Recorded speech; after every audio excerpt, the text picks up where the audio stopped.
Dr. Lee Ji-won had not slept in 36 hours. Her eyes burned from staring at computer screens, but she could not stop working.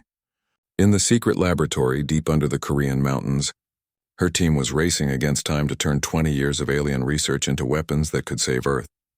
"Sungmin, how are the shield generators coming along?" she called to her chief engineer.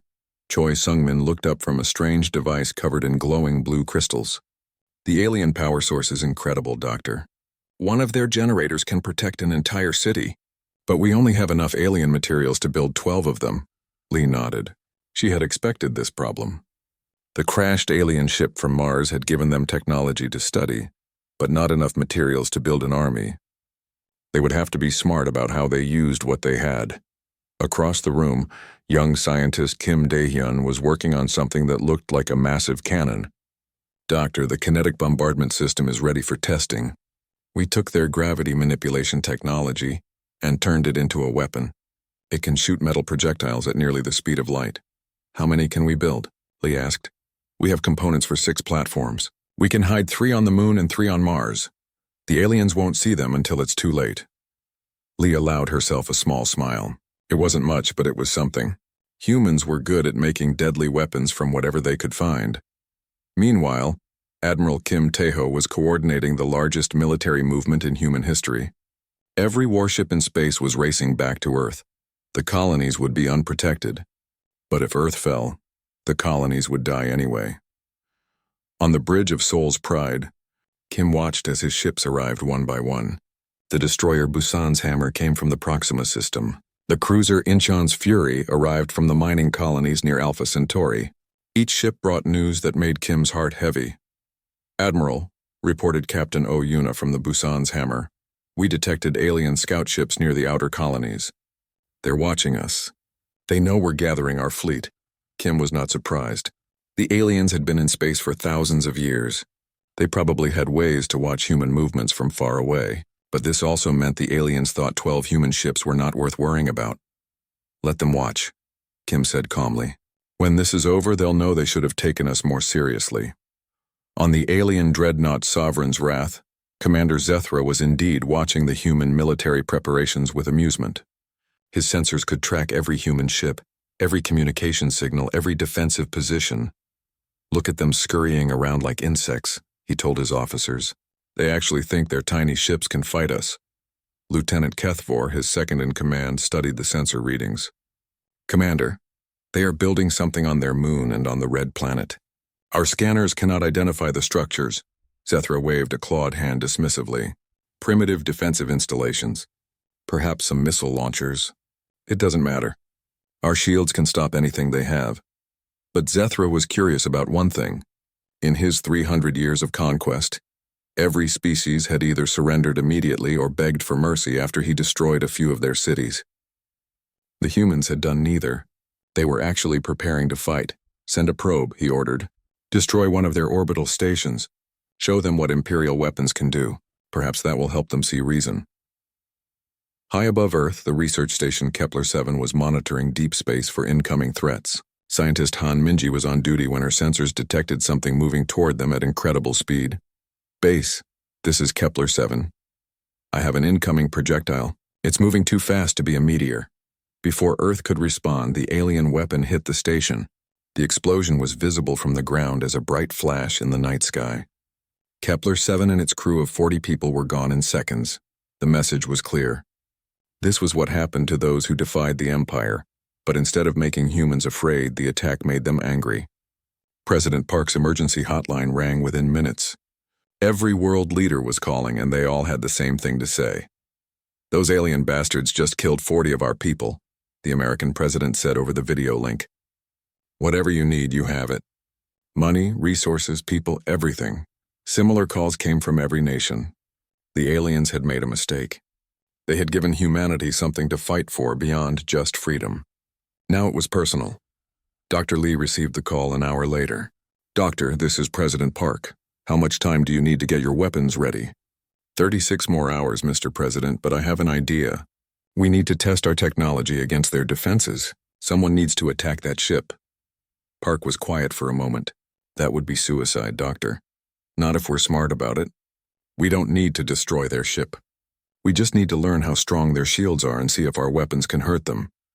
12 hours later, Captain Oyuna was preparing for the most dangerous mission of her life. The destroyer Busan's hammer was small and fast, but it was still just one ship against a dreadnought that could destroy planets.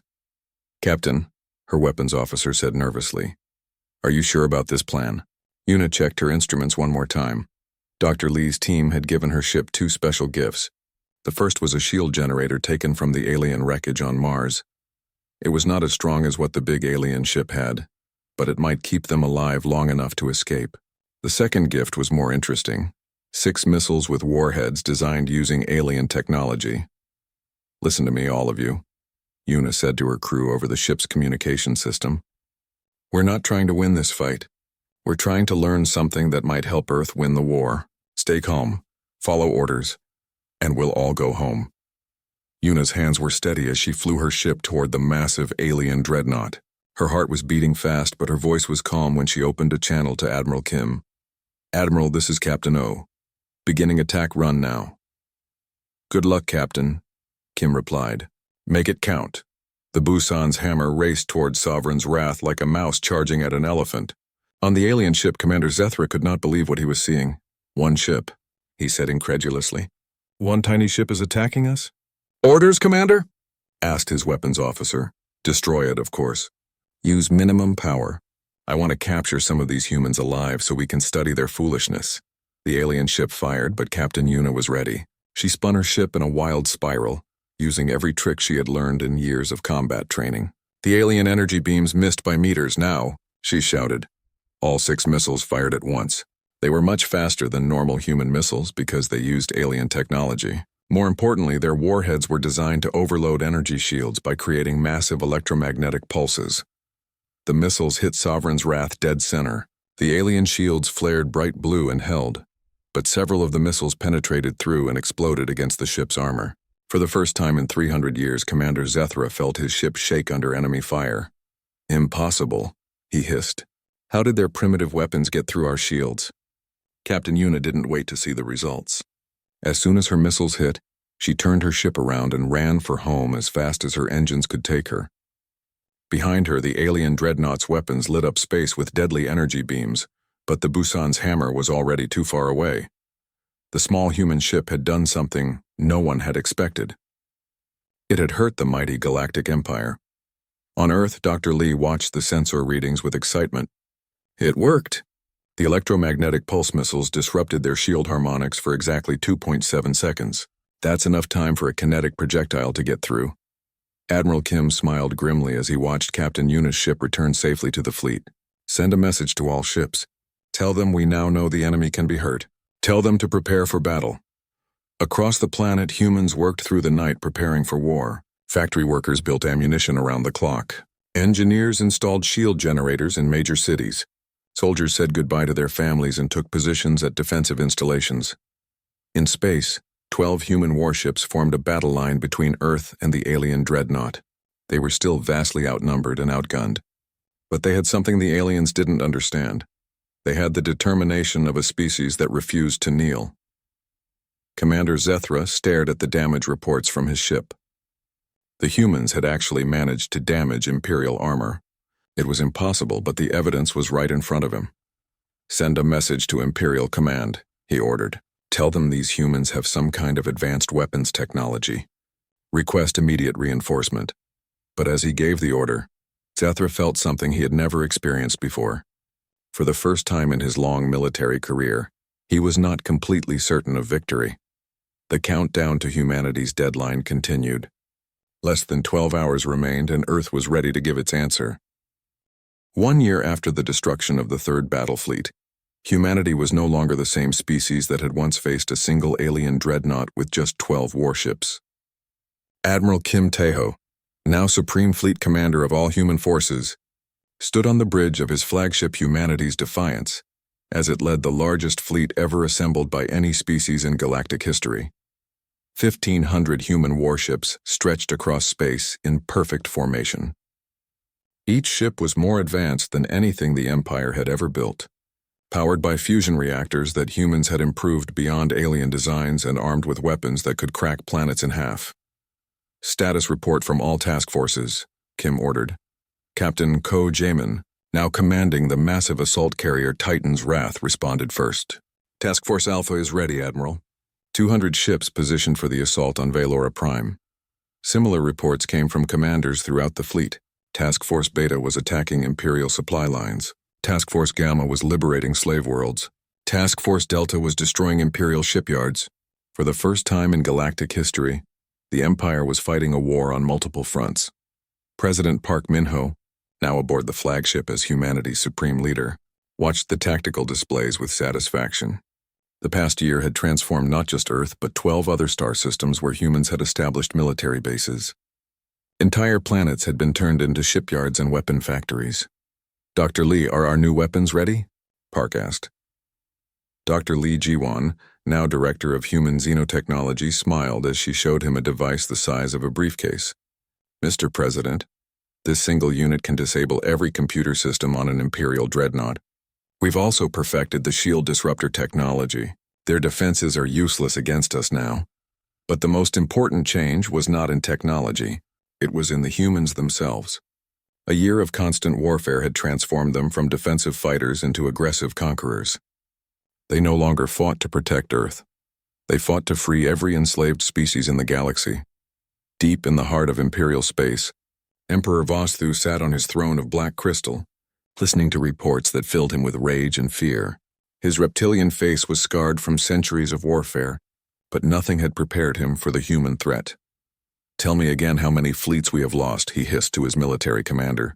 17 battle fleets destroyed, Your Majesty. 43 shipyards captured or destroyed. 112 worlds have declared independence and joined the human alliance. Vosthu's claws scraped against his throne. The humans had done more damage to his empire in 1 year than all his other enemies had done in 3,000 years. Worse, they were inspiring other species to rebel. The galaxy was in chaos. How many ships do we have left? The Emperor asked. 3,000 warships concentrated here at the capital. The humans are coming, Your Majesty. Our scouts report their fleet is only days away. The Emperor stood slowly. He was old, even by the standards of his long-lived species, but his hatred burned as bright as ever. Then we will make our final stand here. Gather every ship, every weapon, every soldier. If the Empire falls, it will not fall quietly. Admiral Kim received the intelligence report as his fleet approached the Imperial capital system. 3,000 alien warships waited for them around the planet Valora Prime. It would be the largest space battle in galactic history. All ships, this is Admiral Kim, he announced to his fleet. Today we end 3,000 years of tyranny. Today we show the galaxy that freedom cannot be destroyed, for Earth, for humanity, and for every species that dreams of liberty. The response from his fleet was immediate and overwhelming. 1,500 human captains and their crew spoke as one voice. For freedom! The Battle of Valora Prime began at dawn local time. The Imperial fleet formed a massive defensive sphere around their capital world, their ships bristling with enough weapons to destroy a solar system. But the humans did not attack the way the Empire expected. Instead of charging directly at the Imperial defenses, the human fleet split into dozens of smaller groups. Each group attacked from a different direction, using hit-and-run tactics that confused and frustrated the Imperial commanders. Captain Yoon Seo-jin, now commanding a squadron of stealth ships, led the first attack. Her vessels appeared out of nowhere inside the Imperial formation, deployed their virus weapons, and disappeared again before the aliens could respond. Within minutes, chaos erupted throughout the Imperial fleet as their computer systems turned against them. Ships fired on their allies, shields failed at critical moments, and navigation systems sent vessels crashing into each other. But the Empire was not defenseless. Emperor Vosthu had prepared for this battle by installing manual override systems on his most important ships. When the human viruses attacked, his crews switched to manual control and continued fighting. All ships, concentrate fire on the human flagship, the Emperor ordered from his personal dreadnought Eternal Dominion. Kill their admiral, and their fleet will fall apart. Hundreds of Imperial ships turned their weapons on humanity's defiance. The space around Admiral Kim's flagship lit up with energy beams and explosions. But the human ship's shields, upgraded with the best alien technology, held against the massive bombardment. Return fire, Kim ordered calmly. Show them what human engineering can do. Humanity's defiance unleashed its full arsenal. Kinetic projectiles moving at light speed punched through Imperial shields like they were made of paper. Energy weapons based on alien designs, but improved by human creativity, tore through enemy hulls. Most devastating of all, the ship's new gravitic torpedoes created miniature black holes that consumed everything nearby. The Emperor's personal ship shuddered under the human attack. For the first time in his long life, Vossathu felt fear. The humans were not just winning. They were dominating the battle with technology and tactics that seemed impossible. "Your Majesty," his communications officer reported, "we're receiving surrender requests from our outer defense fleets. The humans have broken through our lines in 17 different locations. Across the battlefield, human ships were systematically destroying Imperial forces. Captain Ko Jamin led his assault carriers in attacks that liberated Imperial troop transports, turning enslaved soldiers into allies. Captain Oyuna's heavy cruisers smashed through Imperial battle lines with unstoppable momentum, but the most important battle was happening on the surface of Velora Prime itself. Human Marines, led by Colonel Park Sang-ho, had landed on the Imperial capital and were fighting their way toward the planetary government centers. Their mission was not conquest, it was liberation. "All Imperial citizens," Colonel Park broadcast on every communication channel, "we are not your enemies. We come to free you from the tyranny of your own government. Lay down your weapons and join us." The response surprised everyone, including the humans. Across the planet, alien civilians who had lived under Imperial oppression for generations rose up against their rulers. The Empire's greatest weakness was revealed. Most of its own people hated it. In space, the battle was reaching its climax. Emperor Vossathu's flagship was surrounded by human ships, its shields failing and its weapons systems destroyed. The mighty ruler who had once commanded the galaxy found himself trapped and helpless. "Admiral Kim," came a transmission from the Imperial ship. "This is Emperor Vossathu. I request terms for surrender." Kim looked at President Park, who nodded slowly. After 3,000 years of tyranny, the Galactic Empire was finally ready to admit defeat.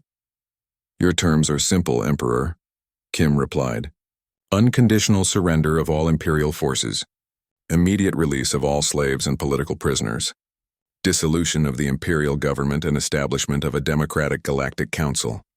There was a long pause before Vossathu responded. "And if I refuse?" Kim's answer was cold and final. "Then your species joins the others you have exterminated over the centuries. The choice is yours."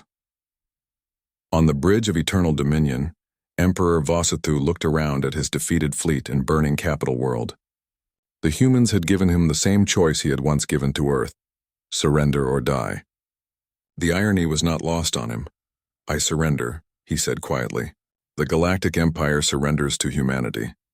The words echoed across every communication channel in the galaxy. After 3,000 years of rule, the mightiest empire in galactic history had been brought to its knees by a species that had learned to travel between stars less than 10 years ago. President Park stood on the bridge of humanity's defiance, looking out at a galaxy that was suddenly free. Around him, his officers were celebrating, but Park felt only the weight of responsibility. Humanity had won the war, but now they had to win the peace. "Admiral Kim," he said quietly, "Dr. Lee reports that there are other hostile empires beyond Imperial space. It seems we're not done fighting yet." Kim nodded as he studied star charts showing vast regions of unexplored space. "Then we'll build more ships, Mr. President. We'll explore every star system, contact every species, and make sure that what happened here never happens again." Dr. Lee approached them with a tablet full of technical data. "I've been analyzing the intelligence we captured from Imperial databases. There are species out there with technology that makes the Empire look primitive. If..." Admiral Kim Tae-ho stood on the bridge of his flagship, watching the stars through the wide windows. The Soul's Pride was humanity's newest and strongest warship, but even Kim knew it was small compared to what might be out there in the galaxy. 5 years ago, humans had finally learned to travel faster than light. Now they had 12 warships and a few small colonies on nearby planets. Kim was proud of what humanity had built. The Terran defense fleet might be small, but every ship was made with the best technology Earth could create. The crews were well trained and ready to protect their homeworld and the new colonies. The quiet morning was broken by a loud alarm. Lieutenant Park Sora ran to Kim's side, her face pale with fear. Admiral, we have a massive contact coming out of hyperspace. It's huge, sir. Much bigger than anything we've ever seen. Kim felt his heart beat faster. Show me. The main screen lit up with an image that made everyone on the bridge stop breathing. A ship appeared near Earth, but calling it a ship was not enough. It was a floating city of metal and weapons.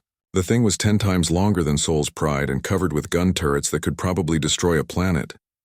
Dear God, whispered someone behind Kim. What is that thing? Before Kim could answer, his communications officer spoke up. Sir, we're getting a message from the alien ship. They want to speak to our government leaders. Kim's hands clenched into fists. Put me through to Earth Command. Tell President Park that we have visitors and they don't look friendly. On the alien ship, Commander Zethra looked at the small human vessels with disgust. The reptilian alien was tall and covered in dark scales. His yellow eyes showed no emotion as he studied the primitive human technology. He had conquered 100 worlds for the Galactic Empire. This one would be no different. These humans are even more backward than our report said, Zethra told his second in command. Their ships look like they were built in a scrap yard. This will be easy. The Empire had ruled the galaxy for 3,000 years. They had crushed every species that tried to resist. The humans would surrender quickly, just like all the others. President Park Min-ho sat in the emergency meeting room deep under the capital city. Around the table were the leaders of every nation on Earth. The room was filled with tension and fear. On the big screen was a live image of the alien ship hanging in space above them like a dark cloud. The alien commander wants to speak to us, said General Lee Young-ho, head of Earth's military forces. He says he has a message from something called the Galactic Empire. Park nodded slowly. Put him through. Let's hear what they want. The screen changed to show Commander Zethra. His reptilian face was cold and frightening. When he spoke, his voice was like metal scraping against stone. I am Commander Zethra of the Imperial Fleet. I speak for Emperor Vastu and the mighty Galactic Empire. Your species will now hear the terms of your surrender. The room went completely quiet. Park felt sweat on his forehead but kept his voice steady. Surrender? We haven't done anything wrong. We just want to live in peace. Zethra's laugh was harsh and cruel. Peace? There is only the Empire. You will surrender unconditionally within 72 hours. You will give us 40% of your population to work as slaves in our mines and factories. Your remaining people will serve the Empire and follow all our laws. Your technology and resources now belong to us. And if we refuse, Park asked, though he already knew the answer, then your entire species will be destroyed. Every man, woman, and child. Your planet will be burned clean and given to a more worthy species. You have 72 hours to decide. Choose wisely. The screen went black. The room stayed silent for a long moment. 40%, whispered the Russian representative. They want almost half our people as slaves. We have to surrender, said the leader from Japan. Look at that ship. We can't fight something like that. Many others nodded in agreement. Earth's 12 warships were nothing compared to the alien dreadnought. Fighting would be suicide. But President Park was thinking about something else. He pressed a button on his desk. Get me Dr. Lee Ji-won, tell her I need to see her right away. Dr. Lee Ji-won ran through the halls of the secret research facility under the mountains of Korea. She had been working late when the emergency call came. As the head of Earth's Experimental Weapons Division, she knew about projects that most people would never believe. When she reached the emergency meeting, Dr. Lee was out of breath but ready. Park looked at her with hope in his eyes. Doctor, we need options. Can we fight them? Lee thought carefully before speaking. Mr. President, I need to tell you about Project Phoenix. 20 years ago, we found a crashed alien scout ship on Mars. We've been studying it ever since, trying to understand their technology. The room suddenly came alive with excited voices. This was the first anyone had heard about alien technology on Mars. What did you learn? Park asked. Their ships use energy shields to protect themselves. Their weapons are much stronger than ours. But we've learned some of their secrets. We built new weapons using their technology. We also learned how to make their shield generators work. General Lee leaned forward. How many ships do they have? Just the one. Dr. Lee shook her head. Our computers have been analyzing their ship. It's sending signals to other parts of the galaxy. This is just one ship, but there are many more. Thousands, maybe tens of thousands. The hope in the room died quickly. Even if they could fight one ship, they couldn't fight thousands. But, Dr. Lee continued, they don't expect us to fight. They think we're primitive and weak. They think we'll surrender like all the other species they've conquered. That gives us one advantage. What advantage? Park asked. Surprise. They underestimate us. They don't know what humans do when someone tries to make us slaves. Park stood up slowly. He looked around the table at all the frightened faces. Then he thought about his children and grandchildren. He thought about all the people on Earth who were free and happy. He thought about the colonies where humans were building new homes among the stars. I won't condemn 40% of our people to slavery, Park said firmly. I won't bow to aliens who think they can take our freedom. Humans have fought against bullies and tyrants for thousands of years. We didn't give up when things looked hopeless before, and we won't give up now. He turned to General Lee. Call Admiral Kim. Tell him to bring every ship back to Earth. We're going to fight. The room erupted in arguments. Many people thought Park was making a terrible mistake. But the president's mind was made up. Dr. Lee smiled for the first time that day. Mr. President, give me 60 hours. My team and I will show these aliens what human engineering can do. As the meeting ended and people rushed to prepare for war, Park stood alone looking at the image of the alien ship. In 72 hours, that ship would expect Earth's surrender. Instead, it would get something the Galactic Empire had never seen before. It would get humanity's answer. The 72-hour deadline had passed. Earth's answer came not in words, but in the formation of 12 human warships positioned directly between the alien dreadnought and their home planet. Admiral Kim Tae-ho stood on the bridge of Seoul's Pride, watching as the massive alien ship began to move toward them. All ships, this is Admiral Kim, he spoke into his communication device. Today we fight not just for Earth, but for the freedom of every human who will ever live. We may be small, but we are not weak. Make every shot count. The responses came back quickly from his captains. Captain Oyuna from Busan's Hammer, Captain Bei Jinwoo from Incheon's Fury, and 10 others. Each voice was calm and determined. They knew the odds, but they also knew what would happen to their families if they failed. On the alien ship, Commander Zethra had grown tired of waiting. His orders were simple: destroy any resistance and prepare the planet for occupation. He had expected the humans to surrender when they saw the power of Imperial weapons, but they continued to defy him. All weapon systems, target the human ships, he commanded. Destroy them quickly. I want to begin the planetary bombardment before these primitives waste any more of my time. The massive alien dreadnought opened fire with weapons that could crack a moon in half. Beams of pure energy lanced across space toward the human fleet. But the humans were not where Zethra expected them to be. Admiral Kim had studied every piece of information they had about alien technology. He knew their weapons were powerful, but he also knew they were designed to fight large, slow targets. Human ships were small and fast. All ships execute pattern Delta, Kim ordered. The human fleet scattered like leaves in a storm. Instead of flying in neat formations like most space navies, they moved in wild, unpredictable patterns. Each ship flew differently, making it almost impossible for the alien weapons to lock onto them. Captain Bei Jinwoo pushed his ship, Incheon's Fury, into a spinning dive that would have made his crew sick if they weren't all strapped into their seats. Around him, alien energy beams missed by meters, close enough that he could see the space around his ship glow with heat. Weapons, do we have a target? He called to his gunner. Negative, Captain. Their shields are too strong for our regular weapons. Bei smiled grimly. Then we don't use regular weapons. Prepare the fusion core for emergency ejection. His crew looked at him in shock. The fusion core was what powered their ship. Without it, they would be dead in space. But Bei had volunteered for this mission knowing he might not come home. Sir, if we eject the core, how do we get back to Earth? Asked his engineer. We don't, Bei said simply. But maybe Earth will still be there for our children. Meanwhile, Captain Oyuna was leading 3 other ships in a coordinated attack on the alien dreadnought's weapon systems. The Busan's Hammer and her sister ships fired everything they had at the massive ship's gun turrets. Target the energy conduits, she ordered.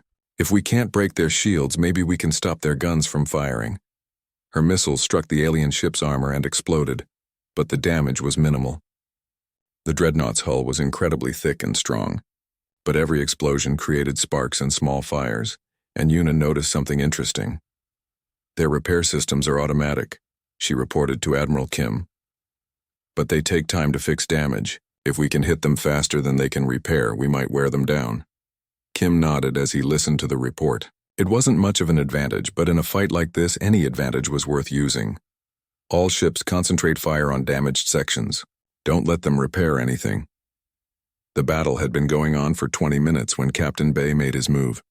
He had flown his ship close to the alien dreadnought, dodging weapons fire and using the bigger ship's own hull to hide from its guns. All crew to escape pods, he ordered. 30 seconds to ejection. His crew moved quickly. They had practiced this emergency procedure many times, but never thought they would use it in battle. One by one, the escape pods launched from Inchin's Fury and flew toward the rest of the human fleet. Bay stayed behind, alone on his ship's bridge. He set the fusion core to overload and aimed his ship directly at the alien dreadnought's main weapon array. The alien shields were designed to stop energy weapons and missiles, but they had never been tested against a ship moving at full speed with an exploding fusion reactor. "This is Captain Bay Jinwoo," he said over the radio. "Tell my family I did my duty. Tell Earth that we can hurt these bastards." Inchin's Fury slammed into the alien ship's shields at tremendous speed. For a moment, the shields held. Then the fusion core exploded with the power of a small star.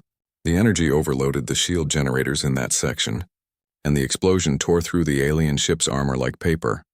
Commander Zethra was thrown to the floor of his bridge as his ship shuddered under the impact. Warning alarms screamed throughout the dreadnought. One entire weapon section was gone, destroyed by a single human ship. "Damage report," he snarled. "Section 7 is completely destroyed," his engineer reported. "We've lost 30% of our main weapons. Hull breaches on decks 12 through 18. Casualties are heavy." Zethra could not believe what he was hearing. A primitive human ship had just crippled part of his dreadnought. In 300 years of conquest, nothing like this had ever happened. But the humans were not finished. Admiral Kim had been waiting for this moment. Hidden on the Moon and Mars, Dr. Lee's kinetic bombardment platforms had been tracking the alien ship since the battle began. Now, with the alien shields weakened by Captain Bay's sacrifice, it was time to use them. "Dr. Lee, this is Admiral Kim. Execute Phoenix Protocol." Deep in her underground bunker on Earth, Dr. Lee pressed the activation button she had hoped never to use. On the Moon and Mars, 6 massive weapons came online. Using alien gravity manipulation technology, they accelerated metal projectiles to nearly the speed of light. The projectiles were simple, just chunks of dense metal shaped like spears. But at nearly light speed, even a small piece of metal carried more energy than the largest nuclear bomb. Commander Zethra's sensors detected the incoming projectiles 3 seconds before impact. 3 seconds was not enough time to move a ship the size of a small city. "Incoming projectiles," his sensor operator screamed. "Impact in 3, 2, 1. The kinetic projectiles hit Sovereign's Wrath with the force of falling meteors. The alien ship's weakened shields tried to stop them, but physics could not be denied. The metal spears punched through the shields and deep into the dreadnought's hull. Explosions ripped through the alien ship as the kinetic energy was converted to heat and shock waves. Entire sections of the mighty warship were torn apart. Secondary explosions from damaged weapon systems added to the destruction. Zethra picked himself up from the floor of his ruined bridge. Half his control panels were dark and the air smelled of smoke and burning metal. Through the cracked windows, he could see that his beautiful ship was broken and dying. "Retreat," he ordered. "All ships retreat immediately." But there was only one ship, his own. The humans had somehow destroyed the most powerful warship in this sector of the galaxy. As his damaged dreadnought limped away from Earth, Zethra sent an emergency message to Imperial Command. "The humans have weapons that can penetrate our shields," he reported. "They fight like nothing we have ever encountered. Send the 3rd Battle Fleet immediately. This species is more dangerous than we thought." On Earth, people watched the alien ship retreat and began to celebrate. They had won their first battle against the mighty Galactic Empire. But Admiral Kim was not celebrating. He knew this was just the beginning. "How many ships did we lose?" he asked quietly. 3 destroyed, 4 heavily damaged," came the reply. "But all crews were recovered except for Captain Bay." Kim nodded sadly. 3 ships and 1 brave captain. The cost of victory was always high. But they had proven something important. The Empire could be beaten. Dr. Lee joined him on the bridge of Soul's Pride, her face tired but satisfied. "Admiral, we intercepted some of their communications during the battle. They're calling for reinforcements." "How many ships?" Kim asked. "Our computers estimate at least 200 warships, maybe more. They'll be here in 6 months." Kim looked out at the stars where the alien ship had disappeared. 6 months to prepare for a battle that would make today's fight look like a minor skirmish. 6 months to build more ships, more weapons, and train more crews. Then we'd better get to work, he said. Send a message to President Park. Tell him we won the first battle, but the real war is just beginning. As news of the victory spread across Earth, something remarkable happened. Instead of being afraid of the coming invasion, people became angry. The aliens had attacked their home, threatened their families, and demanded their children as slaves. Humanity had given its answer in fire and blood. Now the galaxy would learn what happened when someone tried to make humans kneel. 6 months had passed since Earth's first victory against the Galactic Empire. The planet no longer looked the same. Where once there had been peaceful cities and green fields, there were now massive shipyards and weapon factories. The entire human race had become a war machine. Admiral Kim Taiho stood in the command center of Luna Base, humanity's new military headquarters built deep inside the moon. Through the reinforced windows, he could see hundreds of human warships floating in space. The Terran Defense Fleet now had 200 ships instead of 12, and more were being built every day. Status report, Kim said to his operations officer. Lieutenant Nam Hyok checked his screens. All ships are ready, Admiral. The new shield generators are installed and tested. Dr. Lee's weapon upgrades are complete. We also have the automated defense platforms online throughout the solar system. Kim nodded. The past 6 months had been the busiest time in human history. Using technology captured from the damaged alien dreadnought, Dr. Lee and her team had revolutionized human space technology. Human ships were now faster, stronger, and deadlier than ever before, but Kim knew it might not be enough.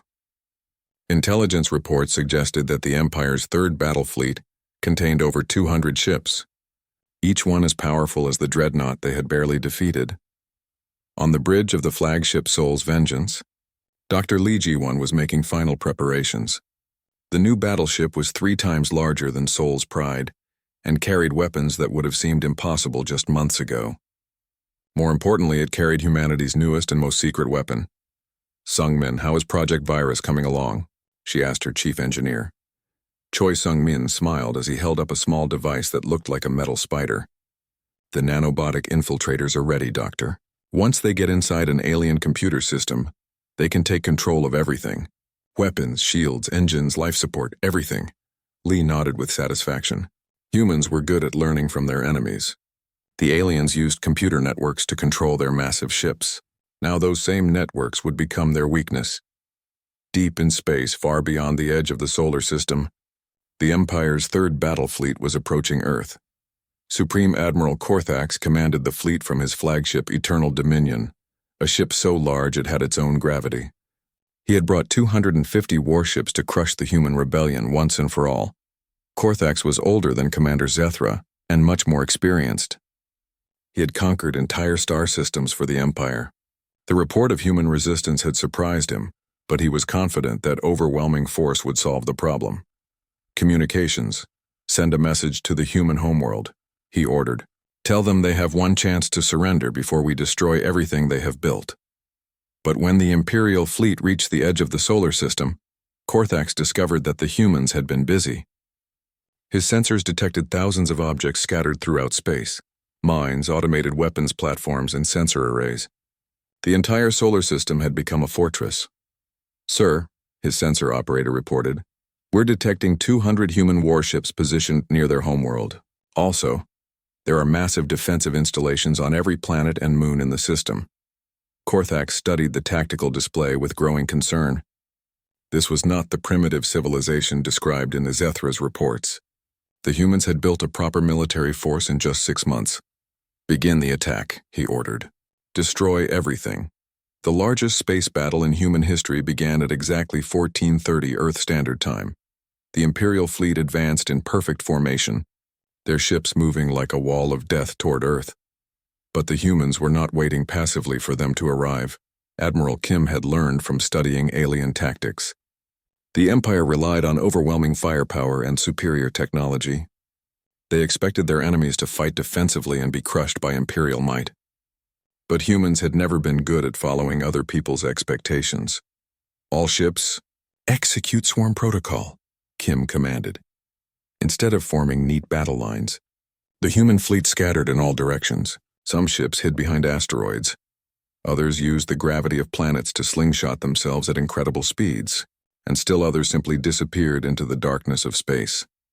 The Imperial fleet found themselves facing not a traditional battle, but a chaotic storm of unpredictable attacks from every direction. Captain Yoon Seojin commanded the stealth frigate Shadow of Earth, using advanced cloaking technology reverse-engineered from alien equipment. Her ship was invisible to Imperial sensors as she flew directly into the heart of the enemy formation. "Target the command ship," she told her weapons officer. "Deploy all virus packages."